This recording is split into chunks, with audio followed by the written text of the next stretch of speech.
Et yop tout le monde, c'est Kevin D, la team Red Ribbon TCG. Aujourd'hui, je me trouve à nouveau avec Sébastien Yo, et on va vous présenter aujourd'hui la deuxième partie des top 5 des cartes par couleur à avoir pour être bien préparé pour la BT10. C'est parti. on va commencer tout de suite par les cartes vertes. Alors, on va éviter de présenter maintenant aujourd'hui le package vert classique qui rentre dans tous les decks verts pour créer de la discard, qui sont les Ribrianne, les Selka Kamehameha et les Ribrianne à 5, qui est un énorme Daily Defender. Ces cartes sont ultra génériques, rentrent très facilement dans les decks verts et vous permettent de créer de la discard. Première carte qu'on va présenter va être le Zamasu. Le Zamasu se joue en détruisant les cartes sur le board qui ont 5000 ou plus et pour un coût total de 5. Donc c'est relativement facile à jouer. L'intérêt de cette carte est son mot-clé immortalité qui l'empêche d'être géré par tous les effets de votre adversaire, à part le fait de tomber à 0 de puissance. Et l'intérêt de cette carte, c'est d'être un bon tapeur 20 000 qui va faire défausser 1 à chaque fois qu'il va attaquer. Cette carte fonctionne très très bien avec le nouveau Freezer contre mise en jeu qui va pouvoir être joué gratuitement en contre mise en jeu si nous avons un unisson sur le terrain et qui va détruire une battle adverse. Donc on peut imaginer très facilement un tour où on va vouloir se protéger en invoquant le Freezer pour détruire une battle adverse et le tour d'après on va pouvoir sacrifier ce Freezer qui n'a que 10 000 de puissance et qui n'est pas forcément très utile pour le remplacer par un Zamasu qui va continuer la discard. Carte suivante, nous avons notre extra pour la survie du futur et de l'espoir, qui est une carte extra qui va nous coûter 4 et qui va nous permettre de ramener depuis la drop un drop 5 qui forcément va être intéressant. Un drop 5, on a forcément la Ribrianne qu'on a présentée rapidement avant, nous on peut avoir un C21, on peut avoir toute autre carte 5 qui a un effet intéressant. L'intérêt de cette carte, c'est forcément d'être joué avec le nouveau leader Goku, qui joue énormément de cartes depuis sa drop. Autre carte intéressante, extra, qui va nous permettre de jouer avec notre drop, est le pod de substantiation de l'armure de Freezer, qui est une carte, qui est un terrain, qui va être joué pour 1, idéalement dans les premiers tours, qui va nous dire qu'à chaque fois qu'on va jouer une carte depuis la drop, on va piocher une. C'est un effet une fois par tour, donc c'est intéressant parce que avec le nouveau Dodoria, cette carte, à chaque fois qu'elle va être défaussée, va être invoquée, si notre leader est un freezer, va être invoquée depuis la drop. Ce qui fait qu'on va pouvoir se défausser très facilement de cette carte via tout un tas d'effets. Des effets qui vont dire défaussez-vous d'une carte pour piocher en plus, etc. On va finalement ne pas faire de CA négatif parce que le Dodoria va scroll depuis la drop et le pod va nous permettre de piocher. Donc on va pouvoir créer un effet incroyable de moteur de pioche et étant donné que c'est une fois par tour, on peut également le faire pendant le tour de l'adversaire si on joue par exemple le nouveau Quinto vert qui nous demande de défausser 1. En se défaussant du Dodoria, on va le call sur le terrain et on va piocher 1 avec l'armée de Freezer. Autre carte qui va être intéressante, le Piccolo Junior, le destructeur d'arène. Cette carte va nous permettre de détruire un terrain qui a un coût de 1 ou 0 pour la modique somme de 1 vert et qui va en plus gagner 5000 pour le tour. Finalement, ça va être une carte qui va nous permettre de détruire les pods adverses et également les terrains d'invoqueurs. Et en plus de proposer une battle à 20 000 sur le board. Dernière carte qu'on peut présenter en vert est forcément le Kame Sennin qui est très intéressant, qui a un effet pour 1 depuis la drop, on va retirer cette carte de la drop pour la déplacer en warp. Et l'intérêt, c'est de pouvoir récupérer une extra de notre drop. Donc on peut très bien imaginer récupérer les cartes qu'on a citées avant, les Selka Kamehameha, le vaisseau qui va nous permettre de pouvoir ressusciter une carte, une battle à 5, etc. L'autre pod, si éventuellement il est détruit. Voilà, c'est une carte qui est très intéressante et qui combo très bien dans les nouveaux decks verts. Et qui combote encore plus avec le nouveau Quinto vert qui va simplement dire après la contre-attaque, on n'annule pas forcément l'attaque, par contre notre adversaire n'aura plus qu'une seule attaque pour le tour. Donc c'est une carte en défense qui est très très efficace. Globalement, on remarque que le gameplay des decks verts va continuer en BT10 à tourner autour de la destruction de la main verte, que ce soit avec les Selka Kamehameha et les Rebrand 2 qui restent des cartes très intéressantes en BT10, mais aussi des nouvelles cartes ou des nouvelles mécaniques qui vont venir s'ajouter à tout cela, avec notamment beaucoup de cartes qui vont être jouées depuis la drop avec le nouveau Dodoria qui va arriver en BT10, le Master Roshi qui reste très intéressant et qui devient même encore plus intéressant avec l'arrivée du potentiel latent, et le petit Zamasu qui lui aussi va arriver et accentuer un petit peu cette défausse de main. On remarque rapidement que les decks mono vert vont être l'un des gros decks de la BT10. Continuons maintenant avec les cartes bleues, en commençant notamment par deux cartes qu'on connaît déjà énormément, qu'on a déjà beaucoup vues. Parlons d'abord du Haricot Magique, qui est une carte qui est présente depuis la BT1, mais qui reste extrêmement forte dans les decks mono bleu, et même dans les decks jouant du bleu globalement. Et le Dimension Magique, qui est un des meilleurs, voire le meilleur contre unique du jeu. Mais ces cartes, je pense que tout le monde les possède déjà, et maintenant on va passer aux cartes que vous devrez acquérir. En première carte, on peut notamment parler du Dr Rota de la DB2. Cette carte qui, comme ça, paraît assez dérisoire, mais qui a quand même une haute importance dans la BT10. Déjà, c'est pour une carte qui coûte 1, qui a la capacité bloqueur, et qui, quand elle est mise KO, vous pouvez choisir une de vos énergies bleues et la passer en mode action. C'est-à-dire que le tour où vous le jouez, le tour suivant, s'il meurt, vous pourrez récupérer votre énergie. Mais l'intérêt de cette carte vient surtout avec le nouveau leader végétaux. Puisque en non éveillé, le leader végétaux a la capacité que, si c'est le tour adverse, quand une de vos cartes est placée en zone de dispersion, c'est-à-dire par exemple si vous bloquez une attaque avec le Dr Rota, vous pouvez retourner ce leader et piocher 2 cartes. Ainsi, si à votre premier tour de jeu vous arrivez à placer ce bloqueur, dans une méta où quasiment tous les leaders adverses vont être obligés d'attaquer pour piocher, vous allez assez rapidement vous éveiller, et même à partir du tour 1, vous aurez un leader éveillé, et ça c'est sans aucun doute extrêmement fort. La deuxième carte, il s'agit du Gohan Rage Déterminé. Cette carte qu'on connaît déjà tous de la BT2, mais que certains ont déjà peut-être vendu ou rangé bien profond dans un placard, va avoir une excellente importance dans la BT10. Déjà, pour ceux qui ne connaissent pas cette carte, même si ça m'étonnerait, c'est une carte qui coûte 3 et qui a 15 000 d'importance, 15 000 de puissance, pardon, mais son importance vient de sa capacité auto. En effet, à la fin du combat, quand vous effectuez un combo avec cette carte, vous allez pouvoir jouer cette carte en mode inertie. Pourquoi c'est intéressant? Grâce à la nouvelle unisson Gogeta, puisque son permanent dit que si votre leader est un Saiyan bleu, ce qui est très souvent le cas avec les leaders bleus qui seront joués, c'est-à-dire le nouveau Végétaux ainsi que le 2 leader bleu reboot, si votre leader est un Saiyan bleu et que vous avez une carte de combat Saiyan bleu en jeu en mode inertie, les attaques adverses n'infligent pas de dégâts à votre leader. Et c'est là devient tout l'intérêt du Son Gohan, puisque c'est l'une des cartes vous permettant de jouer une carte en mode inertie pendant le tour adverse, et d'ainsi empêcher votre adversaire de vous infliger des dégâts. Pour la troisième carte, il s'agit de Obuni. Cette carte, la Draft Box 2, est la meilleure carte bleue actuellement du jeu, sans aucun doute, et peut-être l'un des meilleurs drop 4 du jeu. Déjà, premièrement, cette carte a déflexion. Du coup, on s'en fout de tous les contre-mises en jeu. Derrière, quand vous jouez cette carte, vous jouez 3 jetons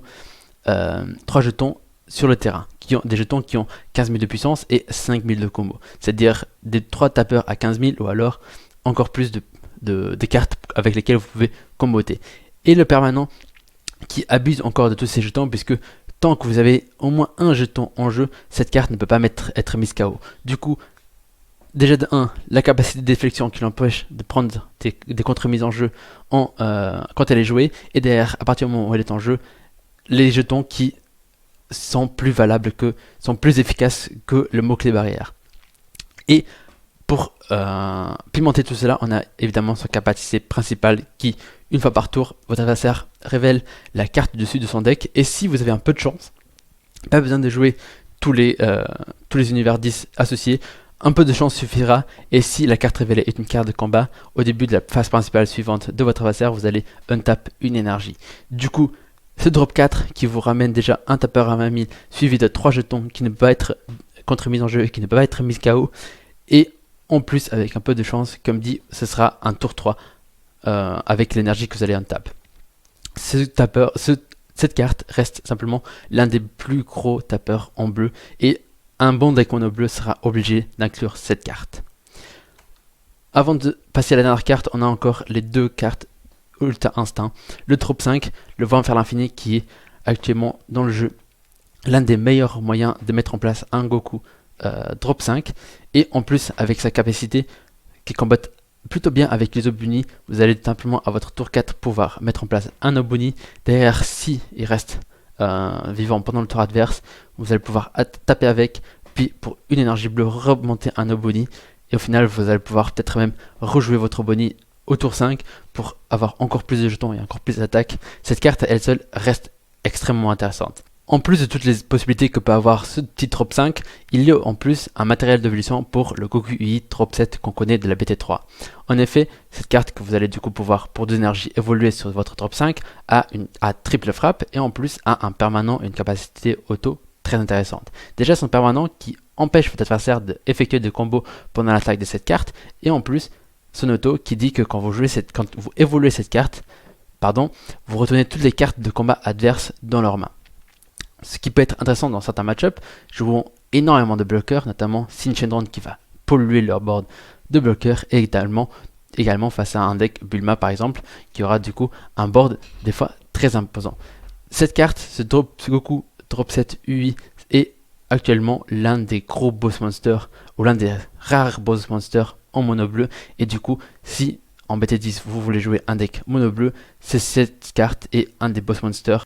Et pour finir ces cartes bleues, on va parler de deux contre-mises en jeu.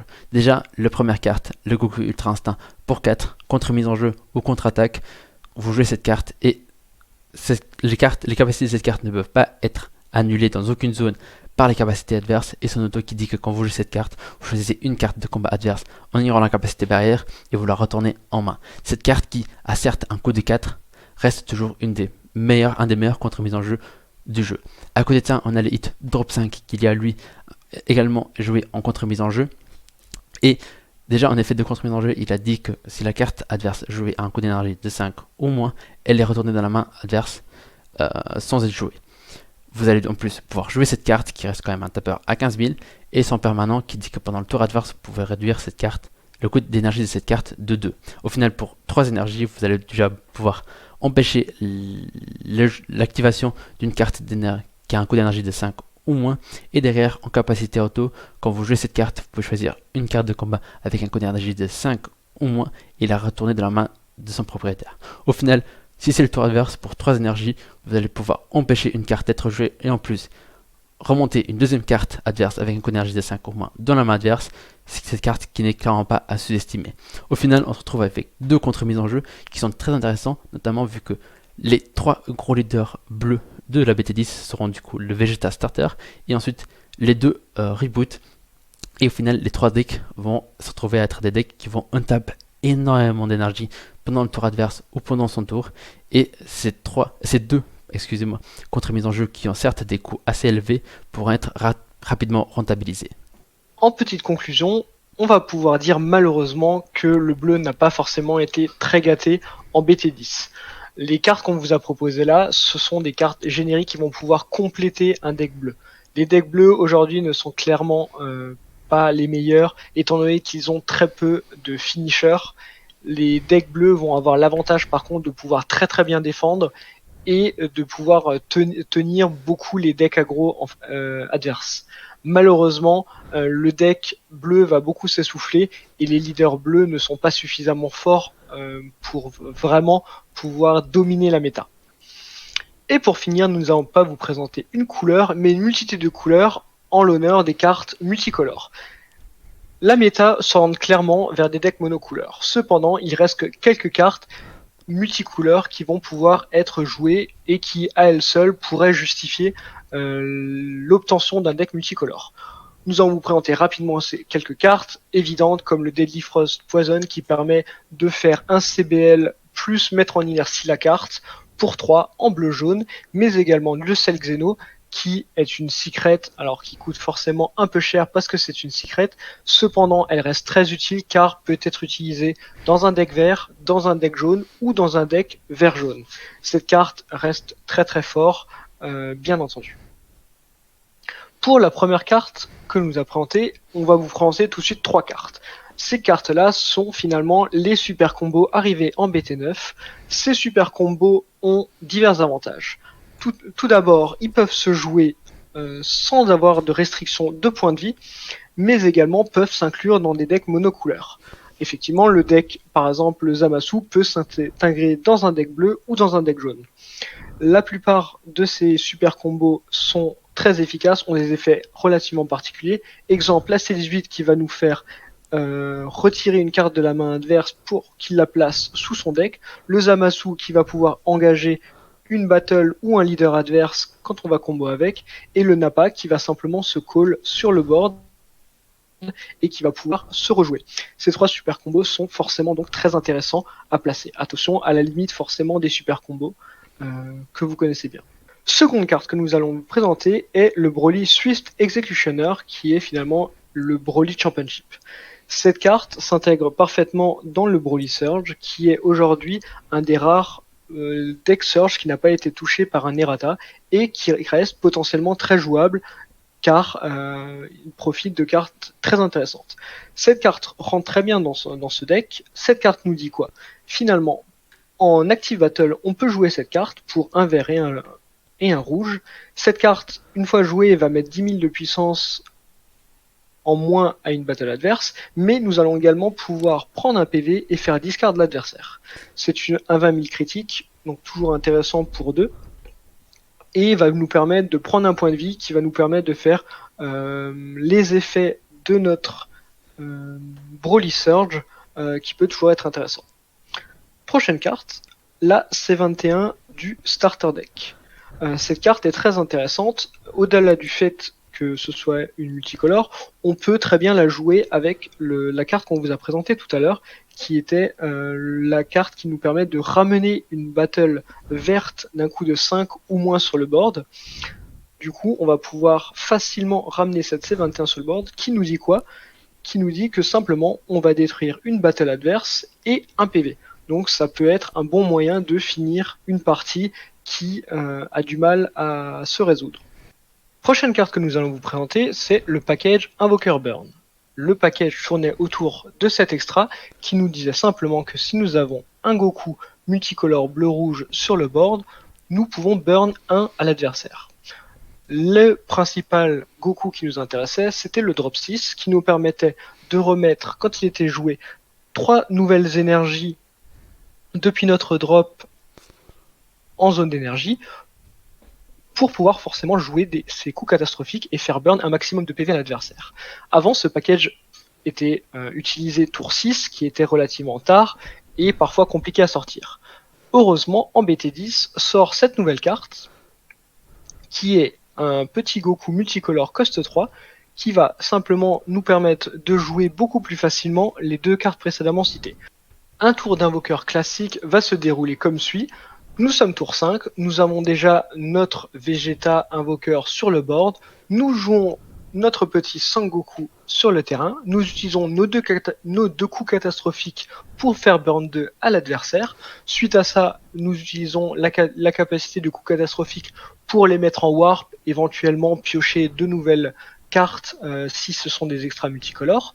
Suite à ça, nous faisons l'activation principale du Sangoku, qui va nous dire que si nous avons 5 d'énergie, ce qui est le cas, nous allons pouvoir récupérer 2 extras multicolores depuis notre warp, ce qui a été mis en place via le second effet de coup catastrophique, et nous allons pouvoir jouer notre drop 6 par-dessus ce Sangoku. Ce qui fait que nous allons pouvoir remettre 3 nouvelles énergies disponibles. Nous avons 2 coups catastrophiques dans notre main, nous allons pouvoir faire 2 coups catastrophiques, donc faire burn 2 plus 1 par l'effet du Sangoku drop 6. Donc là, en un seul petit tour, nous allons faire burn 5 à l'adversaire et il nous reste une énergie untap plus potentiellement le fait de pouvoir taper avec ce Sangoku drop 6 avec notre leader pour pouvoir finir si besoin. Ces cartes est extrêmement fort, le package invoqueur globalement est extrêmement fort, étant donné qu'il y a très peu de counter à ce que l'on vient de voir. Pour ça, il va falloir gérer soit le drop 3, soit le drop 6, ce qui est potentiellement très compliqué. dernière carte que nous allons présenter, c'est finalement le Cell et le Cell Surge qui peuvent être intéressants. Le Cell drop 9 va nous permettre de check la main adverse, retirer 3 battle cards et d'annuler toutes les capacités de leader pendant le tour. Donc c'est un successeur 9, ce qui potentiellement est très compliqué à mettre en place parce qu'il faut avoir soit beaucoup de battles, soit des battles avec un fort coût sur le board, mais tout ça est simplifié par l'arrivée en BT10 de ce nouveau Cell qui va nous permettre simplement de clean notre board gratuitement et de le jouer. Donc ce qui va faire que nous on va pouvoir très facilement poser cette battle sur le terrain pour pouvoir jouer le successeur 9. Mais également cette carte est très intéressante car une fois en drop nous pouvons la retirer et pouvoir piocher.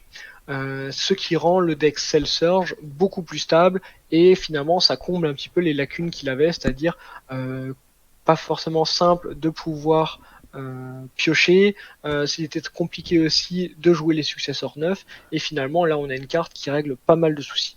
Le deck Cell Surge reste du coup un deck très intéressant en BT10. Globalement, on remarque que malgré le retour en force en BT10 des decks monocouleurs, les decks bicolores et surtout les cartes simplement bicolores restent toujours jouables, notamment avec les decks comme on va le voir Cell Surge, le deck Broly Surge, mais surtout avec le deck Invoker Surge qui est peut-être le tier 0 du format. Et c'est déjà la fin de cette vidéo, merci à tous de nous avoir suivis, n'hésitez pas à vous lâcher un pouce bleu et à vous abonner à la chaîne YouTube si ce n'est pas déjà fait. On rappelle quand même que tout ceci ne sont que des conseils, à vous de voir quel deck vous voudrez jouer en BT10. On vous rappelle, la BT10 sort le 13 août en boutique spécialisée et on vous dit du coup à la semaine prochaine pour de nouvelles vidéos. A plus tout le monde.